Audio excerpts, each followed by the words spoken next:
ئابراهام جەمال گەنجە سیاسەتمەدارە کوردەکە بە تەنیشت ترامپەوە گەیشتە کۆنگرێس. ئەنجامی هەڵبژارنە سەرۆکایەتیەکەی ئەمریکا جیاواز لە سەرکەوتنی ترامپ بۆ یەکەم جار کوردێکیشی بۆ کۆنگرێس سەرخست. ئابراهام جەمال حەمەد گەنجێکی کوردە و لە بنەڕەتدا خەڵکی ڕۆژئاوای کوردستانە. ئەو گەنجە کوردە لە هەڵبژارنەکەی سێشەممەی ڕابردوو بە پێی ئەنجامی دەنگی کۆماریەکان لە ویلایەتی ئەریزۆنا وەک یەکەمین کورد بووە ئەندامی کۆنگرێسی ئەمریکا. کاندیدکردنی ئەبراهامیش لەلایەن خودی دۆناڵد ترامپەوە بوو. ئابراهام جەمال حەمەد لە دایکبووی 15 ئایاری 1991 سیاسەتمەدارێکی ئەمریکیە و پێشتر داواکاری گشتی بووە و ماوەیەک ئەفسەری هەواڵگری سوپای ئەمریکا بووە. ئێستا ئەندامی هەڵبژێردراوی ئەنجومەنی نوێنەرانی ئەمریکایە لە ویلایەتی ئەریزۆنا. لە هەڵبژارنەکانی ساڵی 2022دا کاندیدی کۆماریەکان بوو بۆ داواکاری گشتی ویلایەتی ئەریزۆنا.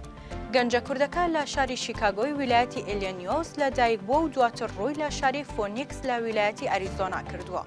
باوکی ناوی جەمال حەمەدە و خەڵکی ڕۆژئاوای کوردستانە و دایکیشی خەڵکی ڤەنزوێلایە. ئابراهام بڕوانامەی بەکالۆریسی لە زانکۆی ویلایەتی ئەریزۆنا بەدەستهێناوە و دواتر دکتۆرای لە کۆلێژی یاسای زانکۆی ئەریزۆنا بەدەستهێناوە. لە ساڵی 2016ەوە وەک ئەفسەری هەواڵگری لە سوپای یەدەگی ئەمریکادا کاری کردووە و پلەی کاپتنی بەدەستهێناوە. لە ساڵی 2020 ڕەوانەی سعودیە کرا دوای ئەوەی ڕێکخراوی قاعیدا بەرپرسیارەتی هێرشە تیرۆریستیەکەی سەروێزگەی ئاسمانی دەریای پێنساکۆلا لە مانگی کانونی دووەمی 2019 گرتە ئەستۆ بۆ ماوەی 14 مانگ مەشقی بە سوپای سعودی کردووە پێش ئەوەی لە ساڵی 2021 بگەڕێتەوە ئەمریکا و مەدالیای خزمەتگوزاری شایستەی وەرگرتووە بۆ خزمەتەکەی. لە مانگی ئایاری 2017 لە تاقیکردنەوەی پارێزەرانی ویلایەتی ئەریزۆنا دەرچوو. دوای 2 مانگ دەستی بەکارکردن کرد لە نووسینگەی داواکاری گشتی ویلایەتی ماریکۆپا و وەک داواکاری گشتی.